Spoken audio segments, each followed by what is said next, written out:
దేవుని వాక్యాన్ని విందాం. చిన్న ప్రార్థన చేసుకుందాం. ప్రభువా, యోగ్యత లేని వాడను నీ జనుల ఎదుట నిలబడ్డాను. మా అందరితో మాట్లాడు. యేసు నామమున ప్రార్థిస్తున్నాను తండ్రి. క్రిస్మస్ ఈ ఉదయకాల ఆరాధన కొరకు మన ముందున్నటువంటి లేఖన భాగాలు మీకా గ్రంథము 5వ అధ్యాయము 2 నుంచి 4 వచనాలు, యోహాను మొదటి పత్రిక 4వ అధ్యాయం 7 నుంచి 16 వచనాలు, యోహాను సువార్త మొదటి అధ్యాయము 15 నుంచి 18 వచనాలు. కొద్దిగా జాగ్రత్తగా ఈ వాక్యాన్ని వినటానికి ప్రయత్నం చేద్దాం. నిన్నటి రాత్రి క్రిస్మస్ సంధ్య మనము జరుపుకున్నాం. క్రిస్మస్ సంధ్యకు క్రిస్మస్ సంతసానికి మధ్య వ్యత్యాసం ఉంది. క్రిస్మస్ సంధ్య మనకు ఎవరు అనుగ్రహింపబడ్డాడో తెలియపరుస్తూ ఉంటే, క్రిస్మస్ సంతసం మనకు తెలియచేసే సంగతి ఏంటి అంటే ఎందుకు అనుగ్రహించబడ్డాడో తెలియచేస్తుంది. ఎవరు అనుగ్రహించబడ్డారు? యెషయా గ్రంథము 7వ అధ్యాయము రాత్రి మీరు విన్నారు. యెషయా గ్రంథము 7వ అధ్యాయములో భయముతో ఉన్న ప్రజలకు, హెబ్రీ గ్రంథకర్త రాసిన కాలములో గందరగోళములో ఉన్నటువంటి ప్రజలకు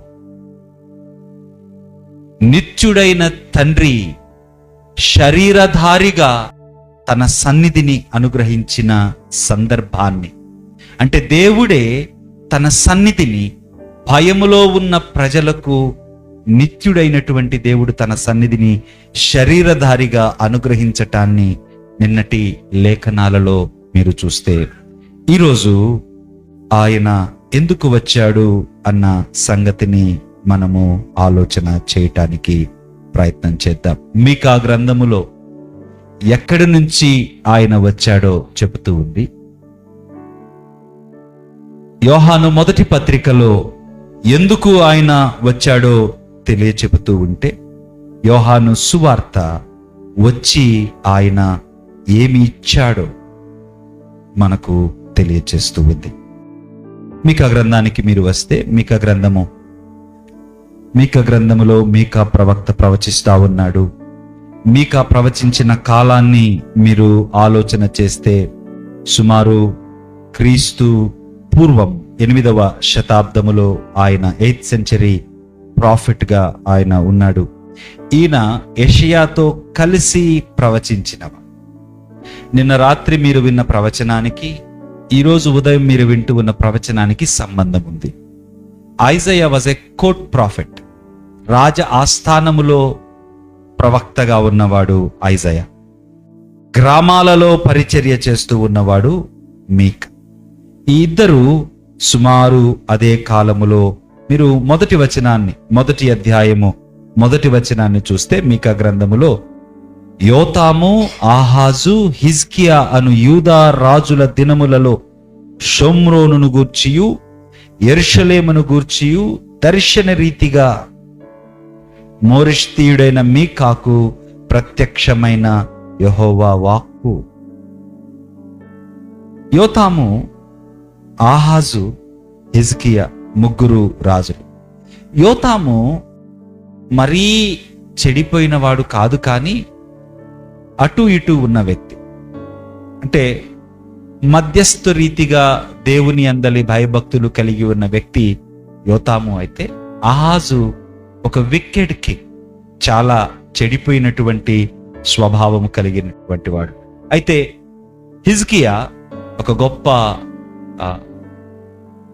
రిఫార్మర్.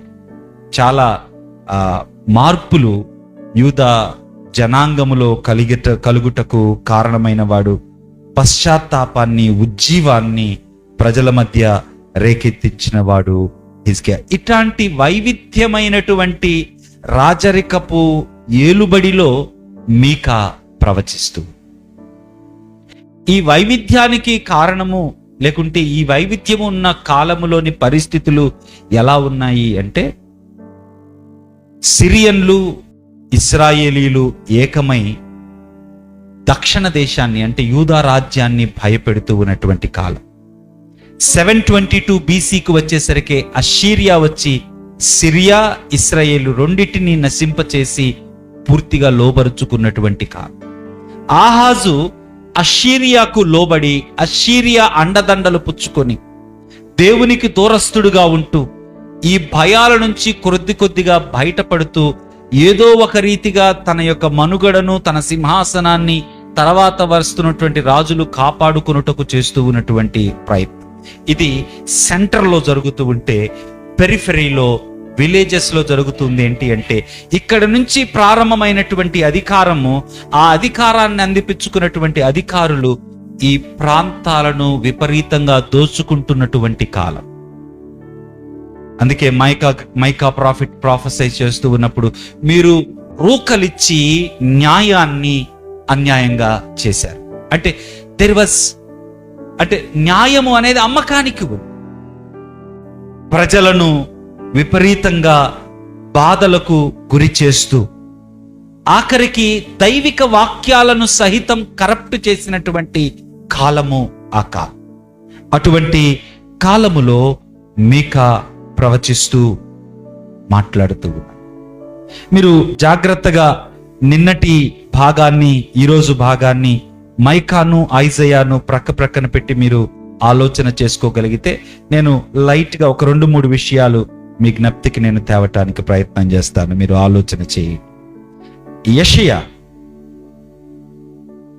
రాజరికము పాడైపోబోతూ ఉంది, రాజరికాన్ని అష్షూరు లేకుంటే సిరియన్లు వచ్చి నాశనం చేయబోతూ ఉన్నారు, తర్వాత చాలా భయంకరమైన ప్రమాదం రాబోతూ ఉంది అని ప్రవచిస్తా ఉన్నాడు. వారి ద్వారా, రాజుల ద్వారా ఆల్రెడీ ప్రజలు భయోత్పాతములో ఉన్నారు, భయభీతులతో ఉన్నారు, సాధారణ జీవితాన్ని జీవించలేని స్థితిలో. మైకా దగ్గరకు వచ్చేసరికి సెంటర్లో ఉన్నటువంటి అవినీతి అదే స్థాయిలో క్రిందకు దిగి వచ్చి అధికారుల ద్వారా గ్రామాలలో జీవిస్తూ ఉన్న వారికి అన్యాయం చేసేవారిగా మాట్లాడుతూ, అటువంటి సందర్భములో యెషయా ప్రవచిస్తూ ఉన్నాడు, Immanuel, God is with us, దేవుడు మీకు తోడై ఉంటాడు. అటువంటి సందర్భములో మైకా ప్రవచిస్తూ ఉన్నాడు, ఇదిగో బెత్లెహేము నుంచి మీ కొరకు ఒక ఆయన రాబోతూ ఉన్నాడు. బెత్లెహేము రాజస్థావరం కాదు, బెత్లెహేము మిలిటరీ స్థలం కాదు, కాపరుల ప్రదేశం. ఈ కాపరి మీకు సమాధానాన్ని ఇవ్వటానికి, నెమ్మదిని కలిగించి సంరక్షించటానికి ఈయన బెత్లెహేము నుంచి రాబోతూ ఉన్నాడు. ఇమ్మానుయేలును యెషయా ప్రవచిస్తే సమాధానాన్ని అందించే పోషకకర్తను మైకా ప్రవచిస్తూ, యెషయా ప్రసాదములో నుంచి, యెరూషలేములో నుంచి ప్రవచిస్తూ ఉంటే, మీకా దావీదు పుట్టిన స్థలములో నుంచి ప్రవచిస్తూ ఉన్నాడు. దావీదు పుట్టినటువంటి ఆ చిన్న విలేజ్లో నుంచి ప్రవచిస్తూ, ఎంత చక్కగా దేవుడు హిస్టరీలో జోక్యం చేసుకుంటాడు, మానవ కార్యకలాపాలలో ఎంత చక్కగా దేవుడు మిళితం కాగలడు, ఇంటర్వ్యూన్ అవ్వగలడో మీరు ఆలోచన చేస్తే. when the kings and the rulers were corrupt to the core, రాజులు, పాలకులు, అధికారులు ప్రజలకు వారు చేయవలసిన న్యాయాన్ని చేయకుండా విపరీతమైన పోకడలు పోతూ ఉన్నప్పుడు వారినందరినీ దాటి ఏ రీతిగా దేవుడు జోక్యం చేసుకుంటాడో చెప్తూ ఉన్నటువంటి లేఖన భాగం ఈరోజు మనం అధ్యయనం చేస్తున్నాం. God bypasses even the powers, అధికారమును సైతము దేవుడు దాటి జోక్యం చేసుకుంటాడు. కాబట్టి దావీదు ఏ రీతిగా ఆ బెత్లెహేము అనే చిన్న కుగ్రామములో, ఎటువంటి ప్రాధాన్యత లేని స్థలములో పుట్టాడో, అక్కడి నుంచి జోక్యం చేసుకోవటానికి దేవుడు ఇష్టపడుతూ ఉన్నాడు. ఈ 2 సందర్భాలు, ఇమ్మానుయేలు, కాపరి, ఈ 2 సందర్భాలు యేసుక్రీస్తు ప్రభువారిలో నెరవేరటాన్ని మనము చూస్తాం. ఇక మన లేఖన భాగంలోనికి వద్దాం. త్వరితంగా మనకు పొందుపరచబడిన 3 లేఖనాలను జాగ్రత్తగా మనము ఆలోచన చేయటానికి ప్రయత్నం చేద్దాం. మీ బైబిల్స్ మీకా గ్రంథము 5వ అధ్యాయము 2వ వచనానికి రండి. మీకా గ్రంథము 5వ అధ్యాయము 2వ వచనం.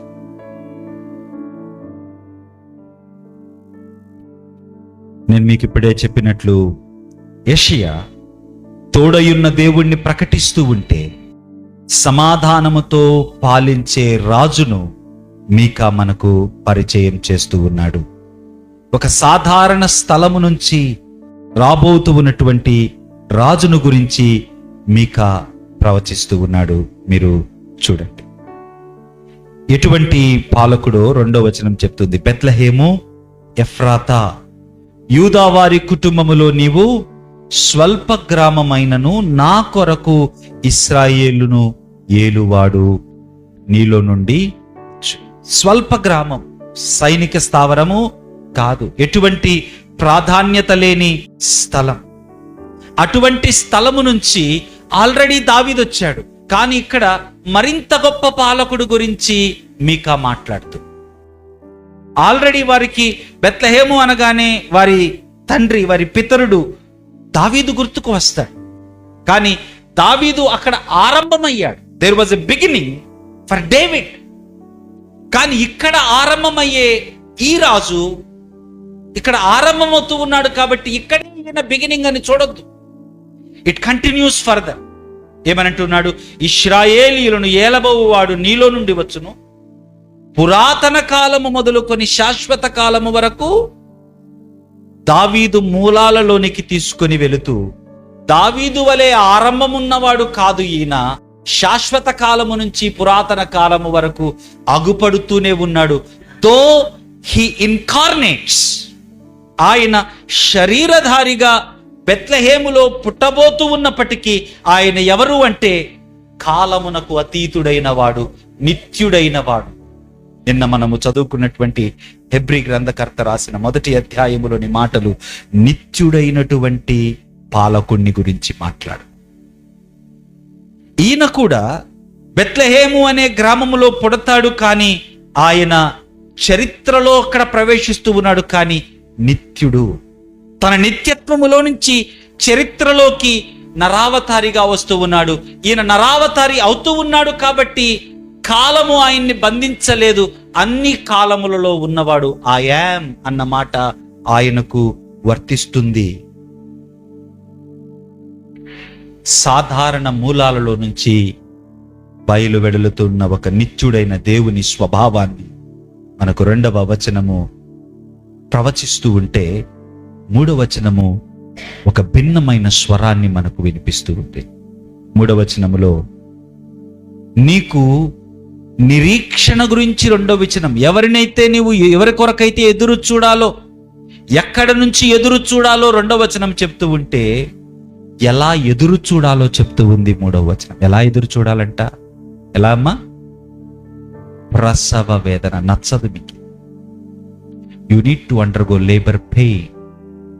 మీరు చరిత్రలో ఈ ఫుల్ఫిల్మెంట్ని మీరు ఆలోచన చేస్తే, ఇశ్రాయేలు అనే ఒక జనాంగాన్ని మీరు తీసుకొని యేసుక్రీస్తు ప్రభువారు పుట్టే వరకు ఉన్న సమయాన్ని మీరు ఆలోచించగలిగితే, అప్పటికి అషీరియా యూదా రాజ్యాన్ని స్వతంత్రించుకోలా.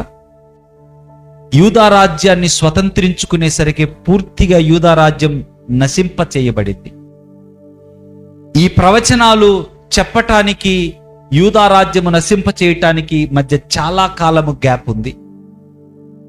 ఆ తర్వాత వారు 70 సంవత్సరాలు బబులోనులో బానిసలుగా ఉన్నారు. ఆ తర్వాత పర్షియన్లు వచ్చారు. పర్షియన్లు వచ్చి జెరుబ్బాబేలు నాయకత్వములో యెరూషలేముకు తిరిగి పంపబడ్డారు. సెకండ్ టెంపుల్ అక్కడ కట్టబడ్డది. ఆ తర్వాత గ్రీకులు, తర్వాత రోమన్ల కాలంలో యేసు ప్రభు.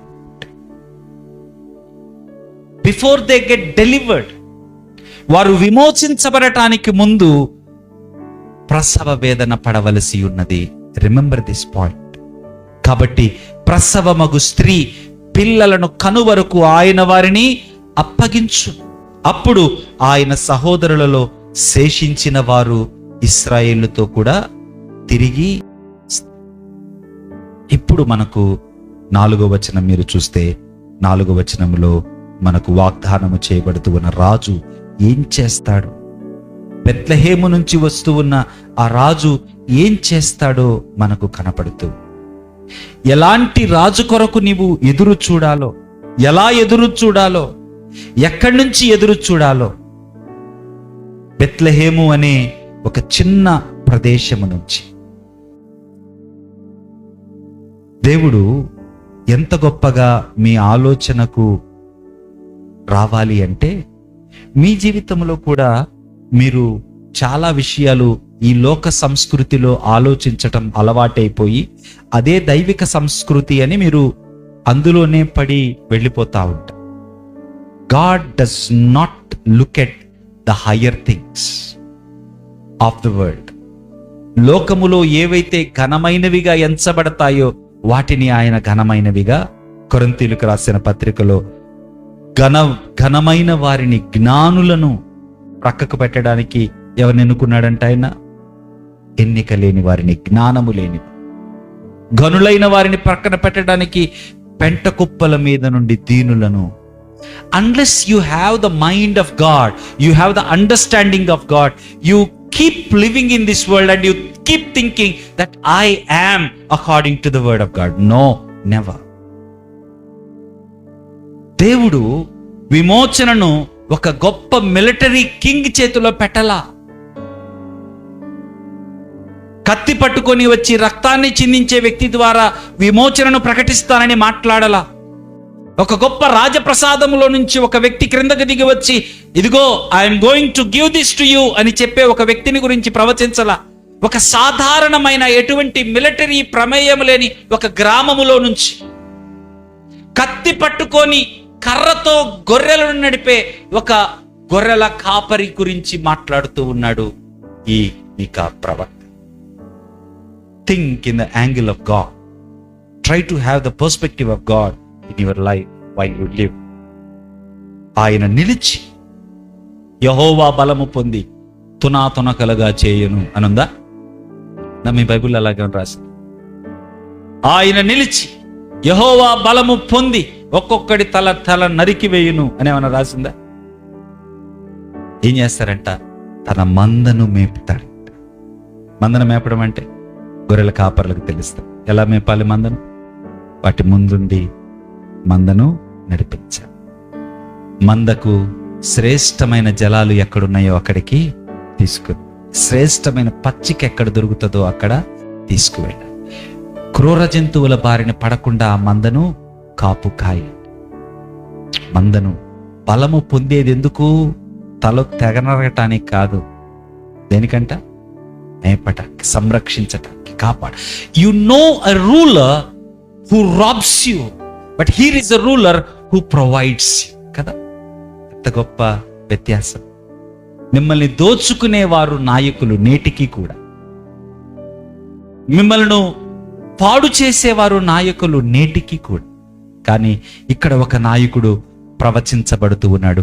ఆ నాయకుడు తను మిమ్మల్ని పోషించేవాడు. ఆయన నిలిచి యెహోవా బలము పొంది తన దేవుడైన యెహోవా నామ మహత్యమును బట్టి తన మందను మేపు. ఆయన మందను మేపుతాడు కాబట్టి వారు, చదవండి, ఆయన మందను మేపుతాడు కాబట్టి వారు నిలుస్తారు. ఆయన మేపుతాడు కాబట్టి, యెహోవా బలమును బట్టి ఆయన మేపుతాడు కాబట్టి వారు నిలుస్తాడు. ఆయన భూమ్యంతముల వరకు. ఒక్క మాట 5వ వచనంలో ఒకే ఒక్క మాట చదువుకొని మనం ఈ భాగాన్ని క్లోజ్ చేసుకుందాం. ఆయన సమాధానమునకు, హీ బికమ్స్ ద పీస్. ఆయన సమాధానాన్ని తేవడము, సమాధానాన్ని స్ప్రింకిల్ చేయడము ఇంకోటి ఏదో కాదు. He himself becomes the peace. ఆయనే మీ సమాధానం. కాబట్టి మైకా ఒక సాధారణ మూలాలలో నుంచి కాపు కాసే దేవుని బలముతో నిండినటువంటి కాపరి అయిన ఒక రాజును గురించి ప్రకటిస్తూ, ఏ ప్రజలకు ప్రకటిస్తూ ఉన్నాడు? తమ చుట్టూ ఉన్న ప్రపంచములో అన్యాయం అవుతూ ఉన్నటువంటి ప్రజలు, ఆ అన్యాయాన్ని ఎదిరించలేని దీనస్థితిలో ఉన్న ప్రజలకు, అన్యాయం అవుతూ ఉన్న ఆ అన్యాయాన్ని ప్రశ్నించలేని ప్రజలకు, ఈరోజు మీకు నాకు అర్థం కాని స్థితిలో ఈ సమాజంలో అనేక సంగతులు జరిగాయి. పాలు కల్తీ, ఆహారము కల్తీ, నీళ్లు కల్తీ, వాతావరణము కల్తీ. ఈరోజు మీరు అనుకుంటున్నారు, ఈ పలానా బట్టలు నేను కొనుక్కున్నాను, పలానా జ్యువెలరీ నేను కొనుక్కున్నాను, పలానా వాహనం నేను కొనుక్కున్నాను, it is purely my decision. No, it's not your decision. You are manipulated in such a way, you are programmed in such a way so that you be part of this consumerism. ఈరోజు ఈ ప్రపంచము ఏదైతే కొనుగోలు విధానాలలో కొనసాగుతూ ఉందో, ఆ కొనుగోలు విధానాల చేత ప్రభావితురాలవయ్యి నువ్వు కొంటున్నా. నీకు తెలియదు చాలా. సో డియర్ చర్చ్, ఆనాడు బెత్లెహేము నుంచి యెహోవా బలము పొందుకొని పోషించే ఒక రాజును గురించి ప్రకటించబడతా ఉంది. భయములో ఉన్న వారికి, అన్యాయం అవుతూ ఉన్న వారికి ప్రకటించబడింది. ఈరోజు నీ జీవితములో ఈ రాజు ఎలా అగుపడుతూ ఉన్నాడో చూడవలసిన అగత్యము, అవసరత నీకుంది. కాపరిగా వస్తూ ఉన్న ఈ రాజు ఎందుకు వస్తూ ఉన్నాడు? ఒక సాధారణ మూలాలలో నుంచి బయలువెళ్ళుతూ ఉన్న ఈ రాజు ఎందుకు వస్తూ ఉన్నాడు అన్న సంగతిని యోహాను మొదటి పత్రిక 4వ అధ్యాయము 7 నుంచి 16 వచనాలు తెలియజేస్తూ, first of all let us know, ప్రేమ మానవ ఆధారితం కాదు. ఈ మాట మీరు అర్థం చేసుకోండి. ఈ మాట మీరు అర్థం చేసుకుంటే బహుశా ఈరోజు క్రిస్మస్ అయిపోయినట్లే లెక్క. ప్రేమ మానవ ఆధారితం కాదు, మానవ నిర్మితం కాదు, మానవ ఆరంభం కాదు. ప్రేమ దేవుడు. దేవుడిలో ఒక ఫీలింగ్ కాదు ప్రేమ, దేవుడిలో ఒక భాగం కాదు ప్రేమ. ప్రేమ దేవుడు వేరు కాదు, దేవుడే ప్రేమ. చూడండి మొదటి 7వ వచనం, ప్రియులారా మనము ఒకరినొకడము ప్రేమింతుము. ఎలాగా? ప్రేమ దేవుని మూలముగా కలుగుచున్నది. No, it is not your invention. మీలో మీరు ఎప్పుడు కూడా ప్రేమ, నేను ప్రేమిస్తాను, నేను మంచి వ్యక్తిని అని మీరు అనుకోవద్దు. You cannot love if God is not there. ఇక if God is not there అంటే నువ్వు లేవు, అది వేరే విషయం. బట్ ఫర్ అవర్ అండర్స్టాండింగ్ చెప్పాను ఆ స్టేట్మెంట్. దేవుడు ప్రేమ కనుక నువ్వు ప్రేమిస్తూ ఉన్నా.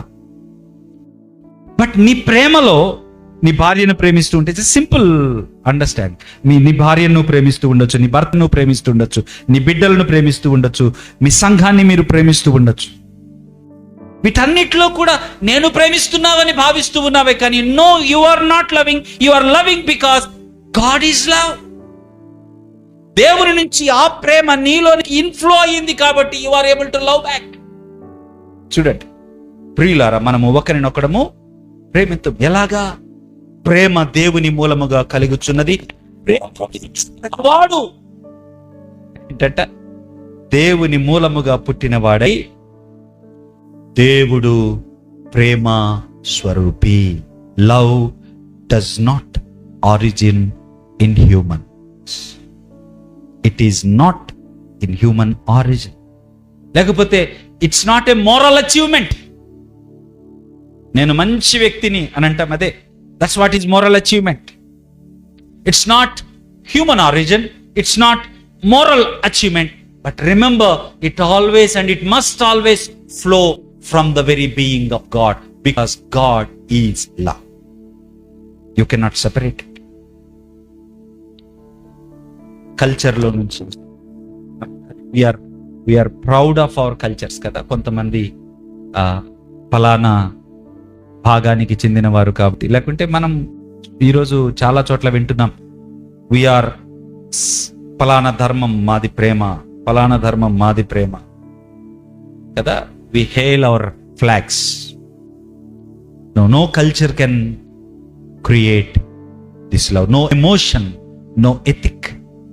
But God is first love, so we are able to love. Christmas అనేది మానవ అవసరాన్ని బట్టి ఆరంభమైంది కాదు. మానవుల అవసరాన్ని బట్టి క్రిస్మస్ రాలా. దేవుడు ప్రేమ గనక క్రిస్మస్ వచ్చింది అన్నమాట. మానవ అవసరాన్ని బట్టి క్రిస్మస్ రాలా, దేవుడు ప్రేమ గనుక క్రిస్మస్ వచ్చింది. అందుకే 9వ వచనంలో అంటాడు, మనము ఆయన ద్వారా జీవించున్నట్లు దేవుడు తన అద్వితీయ కుమారుని లోకములోనికి పంపెను. దీని వలన దేవుడు మన యందు ఉంచిన ప్రేమ ప్రత్యక్ష. ఆయన పంపబడ్డాడు, ఒక పని నిమిత్తమై ప్రేమ పంపబడింది. తండ్రి కుమార పరిశుద్ధాత్మ త్రియేక దేవునిలోని ప్రేమ, ఆ ప్రేమను పంపింది. ఎందుకు ప్రేమ ఎందుకు పంపబడింది అంటే, శ్రమ పడటానికి పంపబడి, ప్రేమ కన్నీరు కార్చటానికి పంపబడి, ప్రేమ నువ్వు బ్రతుకున్నట్లు తాను మరణించటానికి పంపబడ్డది. అదే నెక్స్ట్ వర్స్ మనం చూస్తాం. 10వ వచనం ఏంటంట, మనము దేవుని ప్రేమించితిమని కాదు, తానే మనలను ప్రేమించి మన పాపములకు ప్రాయశ్చిత్తమైండుటకు తన కుమారుని.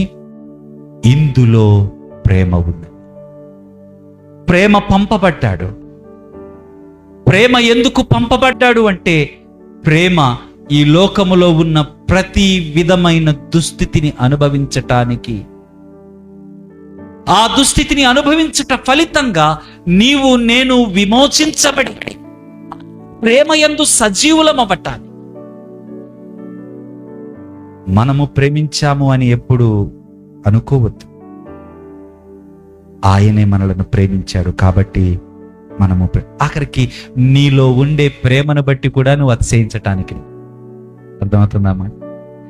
Don't ever increase your understanding in such a way. ప్రేమ నీలో మంచి అని నువ్వేదైతే కేటగరైజ్ చేసుకుంటూ ర్యాంకింగ్ ఇచ్చుకుంటావో అది కూడా it is not of you. It is not of. మన ప్రేమను బట్టి విమోచన మనకు కలగల.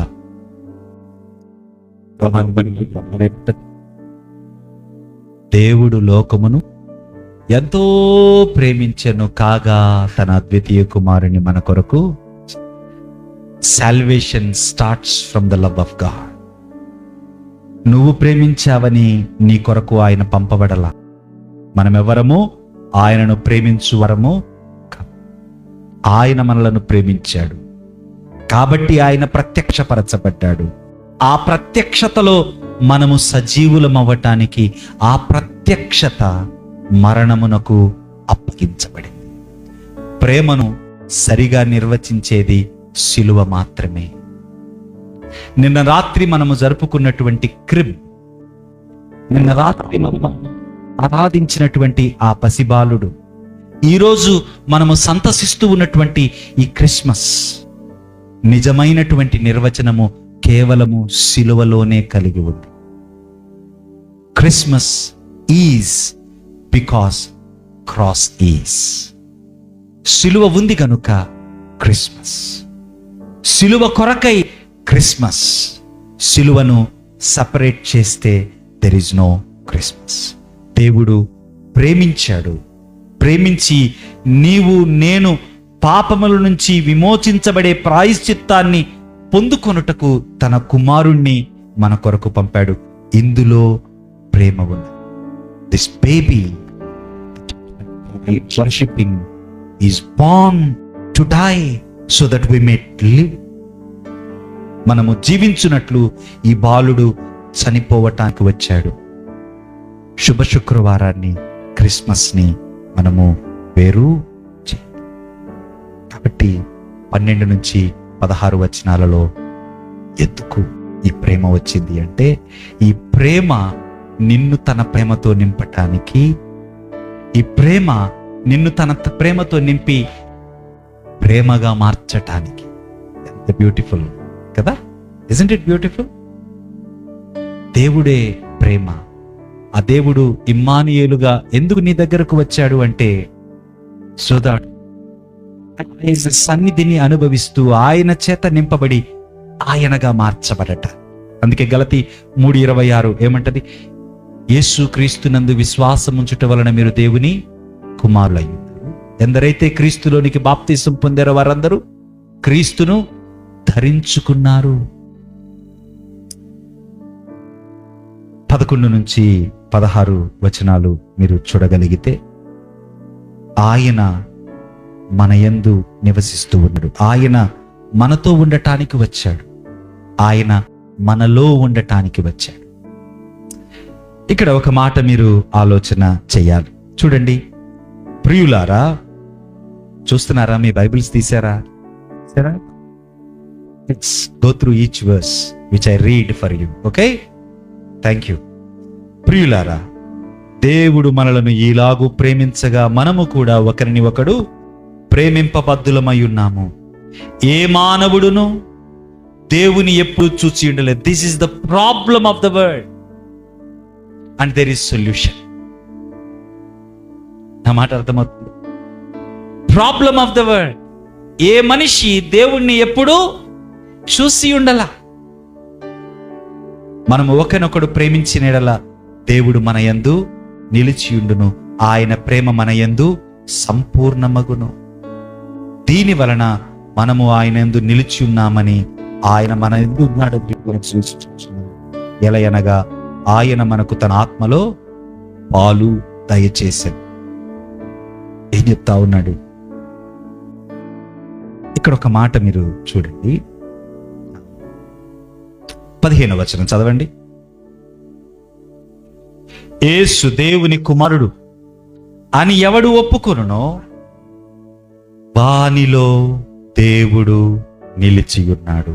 యోహాను 1వ అధ్యాయము 14వ వచనం ఏం చెప్తుంది? ఆ వాక్యము శరీరధారి అయి కృపా సత్య సంపూర్ణుడుగా మన మధ్య వసించెను. ఇక్కడేం చెప్తూ ఉన్నాడు? వానిలో దేవుడు నిలిచి ఉన్నాడు. జాగ్రత్తగా మీరు ఆలోచన చేయండి. పాత నిబంధనలో దేవుడు ఎక్కడున్నాడు అమ్మా? చెప్పరే. పాత నిబంధనలో దేవుడు ఎక్కడున్నాడు? ప్రత్యక్ష గుడారంలో ఉన్నాడు. తర్వాత సొలొమోను దేవాలయంలో ఉన్నాడు. క్రొత్త నిబంధనలో దేవుడు ఎక్కడున్నాడు? ఆ వాక్యమే కృపా సత్య సంపూర్ణుడుగా శరీరధారి అయి మన మధ్య. దేవుడు యేసుక్రీస్తు అంటే దైవత్వం యొక్క సంపూర్ణత యేసుక్రీస్తులో వసించెను. ఈ ప్రేమ మన మధ్యకు వచ్చి దేవుని యొక్క సన్నిధిని మనందరికీ అనుగ్రహించింది. ఎందుకంటే so that he might live in us.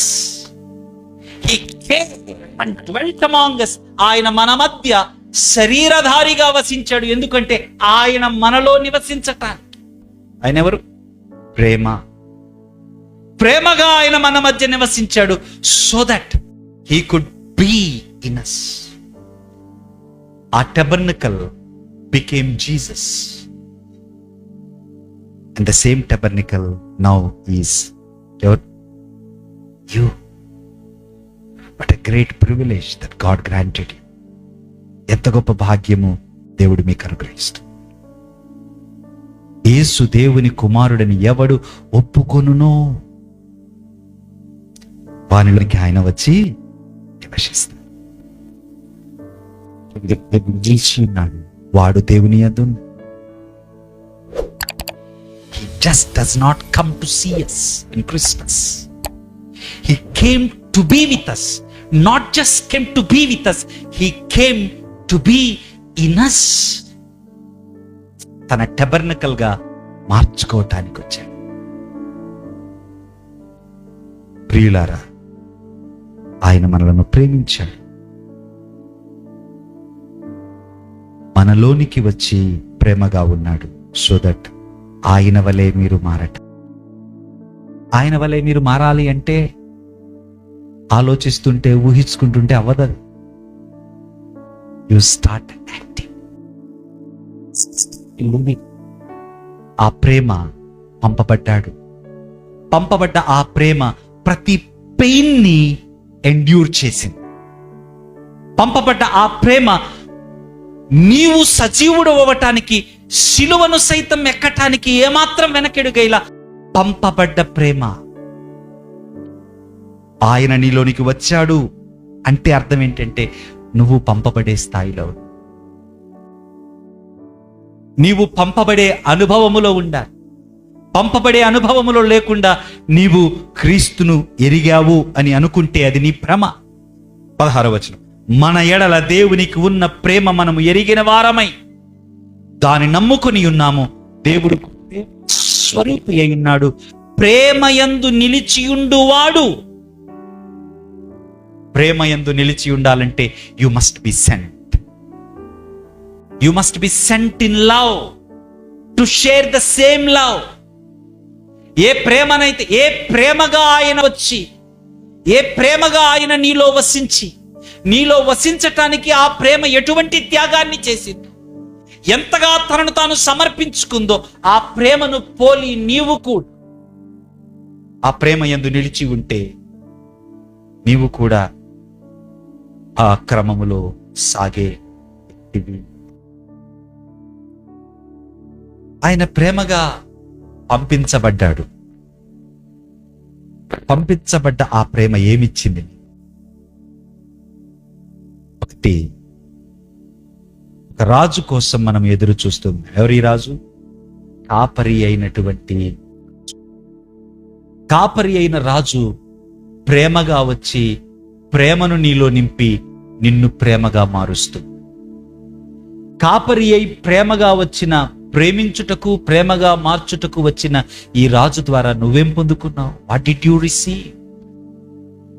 ఏం రిసీవ్ చేసుకున్నావు? సువార్త పాఠం 1వ అధ్యాయం 15వ వచనం. యోహాను ఆయనను గూర్చి సాక్ష్యమిచ్చుచు, నా వెనక వచ్చువాడు. క్రిస్మస్ అంటే ఏంటంటే అన్ని పక్కకెళ్ళిపోయి క్రీస్తు ముందుకు రావడం క్రిస్మస్. యోహాను యాక్చువల్గా క్రీస్తు కంటే పెద్దవాడు కదా, యేసుక్రీస్తు కంటే వయసులో పెద్దవాడు. కానీ యోహాను ఏమంటున్నాడు? నా వెనక వచ్చువాడు నాకంటే ప్రముఖుడు గనుక ఆయన నాకంటే ముందటివాడాయ. Not only he's talking about Jesus Christ, he's talking about his eternity. నాకంటే ముందటివాడు. ఎలా అవుతాడు? ఆయన కంటే ముందటోడు కదా. ఎలా అవుతాడు? తర్వాత పుట్టినవాడు ముందటోడు ఎలా అవుతాడు? Talking about his eternity. నేను చెప్పిన వాడు ఈయనే అని ఎలుగెత్తి చెప్పిన Christmas. Christ front and the rest side. 16వ వచనం, ఆయన పరిపూర్ణతలో నుండి నువ్వు ఏది పొందుకున్నా కూడా ఒక భాగాన్ని పొందుకోవట్లా, ఇన్కంప్లీట్ గా పొందుకోవట్లా, అక్కడక్కడ పొందుకోవట్లా. ఎలా పొందుకుంటావు? ఎక్కడి నుంచి పొందుకుంటావు? ఆయన పరిపూర్ణతలో నుంచి నువ్వు పొందుకునేది కూడా పరిపూర్ణమైనదే. నువ్వు పొందుకునేది ఎక్కడి నుంచి పొందుకుంటావు? ఆయన పరిపూర్ణతలో నుంచి పొందుకుంటావు. ఏం పొందుకుంటున్నావు అంట? కృప వెంబడి కృప పొందుకుంటున్నావు. ఒక్కసారి ఈవెంట్ కాదు ఇది. ఒక మాట చదవండి, రోమాపత్రిక 1వ అధ్యాయం 16వ వచనం. సువార్తను గురించి నేను సిగ్గుపడువాడను కాను, ఏలయనగా నమ్ము ప్రతివానికి అది గ్రీసు దేశస్థుడైనా యూదుడైనా రక్షణ కలిగించుటకు దేవుని శక్తి అయి ఉన్నది. తర్వాత, ఎందుకనగా, ఏ దేవుని శక్తి గురించి మాట్లాడుతూ ఉన్నాడు పౌలు? ఆ సువార్తలో దేవుని శక్తి ఏం చేస్తుంది? నీకు ఎలా రక్షిస్తుంది నిన్ను? ఒక్కసారి ఈవెంట్ కాదది. ఎందుకనగా, చదువమ్మ, నీతిమంతుడు విశ్వాసమూలముగా జీవించునని రాయబడిన ప్రకారము. విశ్వాసము అంతకంతకు విశ్వాసము కూడా ఒక్కసారి ఈవెంట్ కాదు.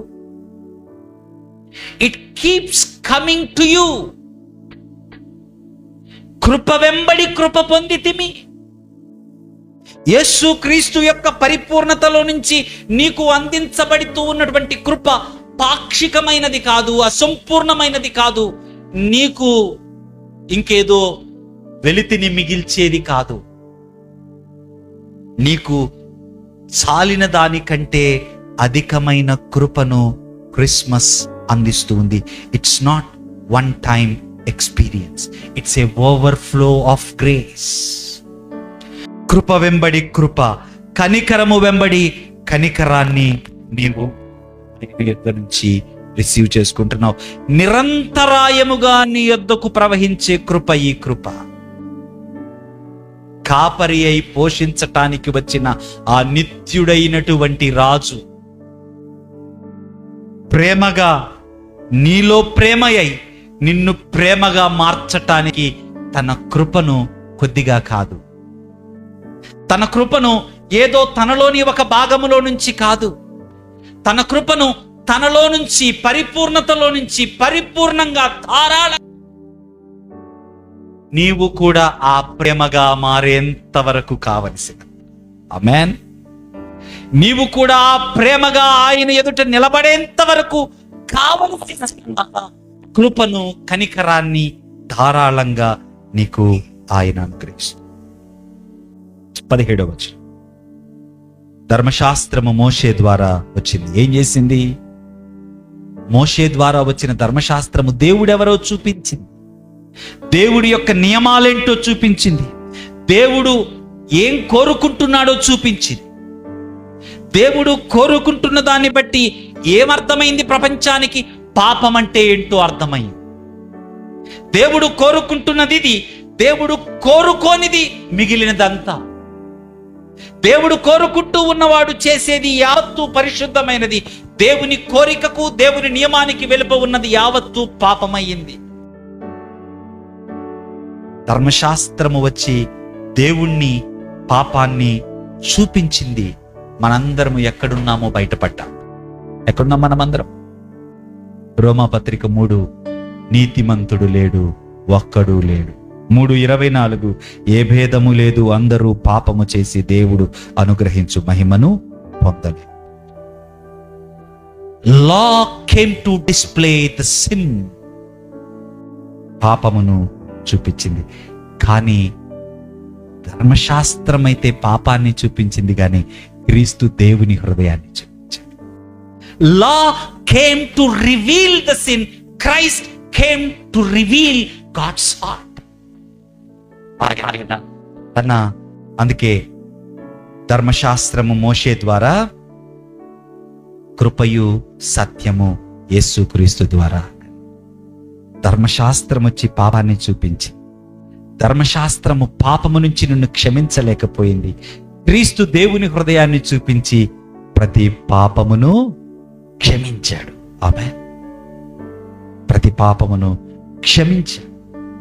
ధర్మశాస్త్రం వచ్చి పాపాన్ని చూపించి పాపమును క్షమించక నువ్వు దుర్నీతిపరుడవు, పాపివి, దేవుని ఉగ్రతకు అర్హుడవు అని నీకు తెలియచేస్తూ ఉంటే, క్రీస్తు వచ్చి దేవుని హృదయాన్ని చూపించి నీ పాపాన్ని క్షమించి విశ్వాసంతకు కలుగుట వలన, దేవుని సువార్త శక్తి వలన నీతిమంతుడవు, నీతిమంతురాలవు అని నీ పైన ద్రవేస్తూ. ఎంత గొప్ప సంగతి, ఎంత గొప్ప సంగతి. కాబట్టి 18వ వచనంలో అంటూ ఉన్నాడు, ఎవడును ఎప్పుడైనను, the answer is Christmas. The world's biggest problem, God cannot be seen. ఈ ప్రపంచం యొక్క అతి పెద్ద సమస్య, దేవుణ్ణి ఏ నరుడు ఎన్నటికి చూడజాలడు. సమీపింపరాని తేజస్సునందు ఆయన మాత్రమే వసించుచు అమరుండై ఉన్నవాడు ఆయన. తెస్సలోనిక సంఘానికి పౌలు రాస్తూ తెలియజేశాడు, the solution to the humanity's biggest problem. అనుకుంటారేమో పేదరికము, లేకుంటే ఇంకేవో హ్యుమానిటీస్ బిగ్గెస్ట్ ప్రాబ్లం అనుకుంటారేమో. No, that's not the humanity's biggest. మానవ చరిత్రలో మానవుని యొక్క అతిపెద్ద సమస్య దేవుని దర్శనం. కాంటంప్లేట్ చేయండి. Need to contemplate, you need to research. You know how Christmas starts. నిన్న ఒక గృహకుడికి వెళ్ళినప్పుడు తలంపు షేర్ చేసుకుంది. You know how Christmas starts. తూర్పు దేశపు జ్ఞానులు క్రిస్మస్ ని స్టార్ట్ చేస్తారు. తూర్పు దిక్కున వారు ఒక తారను చూశారు.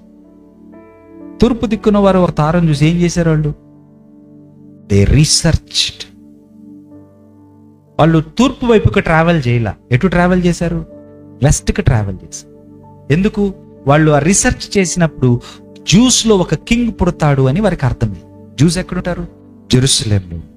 So they travelled to Jerusalem. Christmas నీకు అర్థం కావాలంటే you need to research. Research చేయడానికి నీ చేతిలో బంగారపు గ్రంథాన్ని దేవుడు పెట్టాడు. We fail as Christians. We neglect this beautiful golden truth. నీటికి టైం ఉంటుంది మనకు, బట్ వాక్యానికి మన జీవితంలో టైం. I tell you, దేవుడు చూడలేనివాడు, చూడజాలనివాడు. అందుకే అగోచరుడు అని యోబు గ్రంథంలో, అగ్రాహ్యుడు. అటువంటి దేవుడు అద్వితీయ కుమారుడి ద్వారా మనకు బయలుపరచబడ్డాడు. అద్వితీయ కుమారుడి ద్వారా మన జీవితంలోనికి ఇన్విజిబుల్ గాడ్ బికేమ్ విజిబుల్. ధర్మశాస్త్రము, దేవాలయము, ప్రత్యక్ష గుడారము చేయలేని వాటన్నిటినీ కూడా క్రీస్తు సశరీరుడుగా వచ్చి మన జీవితాలలో ఆయన నెరవేర్చాడు. ఆయన ప్రేమతో నింపి ఆయన ప్రేమ ఎత్తుకు మనలను తీసుకొని వచ్చాడు. అద్వితీయ కుమారుడు దేవుణ్ణి బయలుపరిచాడు.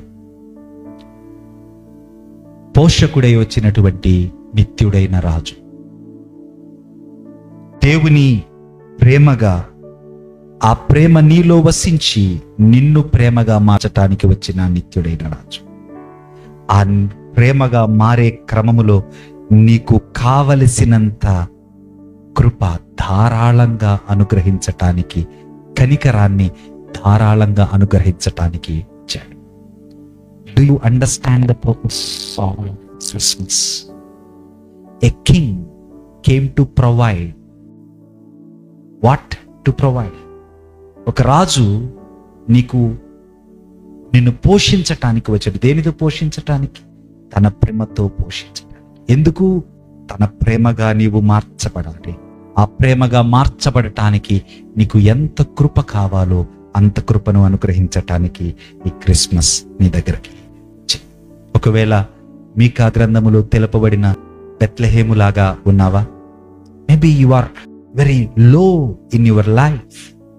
నీ జీవితంలో బహుదీన స్థితిలో ఒకవేళ ఉన్నావేమో. Do not forget, God chose the humble. దయచేసి మర్చిపోవద్దు, అట్టి దీన స్థితిలో ఉన్నటువంటి బెత్లెహేమును, ఎఫ్రాతాను దేవుడు ఎన్నుకున్నాడు. You are in the sight of God. ఒకవేళ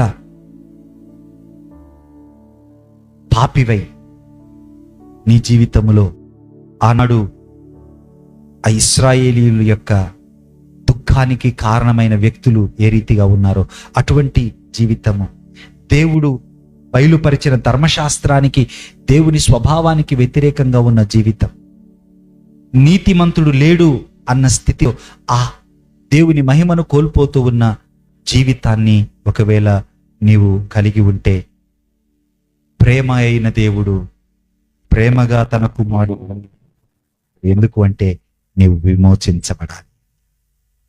ఆయన ప్రత్యక్షపరచబడింది, నీవు విమోచించబడాలి. కాబట్టి నీ పాపమును ఆయన ఎదుట ఒప్పుకొని విమోచించబడటానికి సిద్ధ మనస్సు కలిగి ఉంటే, ప్రేమ అయిన దేవుడు నీలోనికి ధారాళమైన తన కృపను అనుగ్రహించి విమోచించడానికి సిద్ధంగా ఉంది.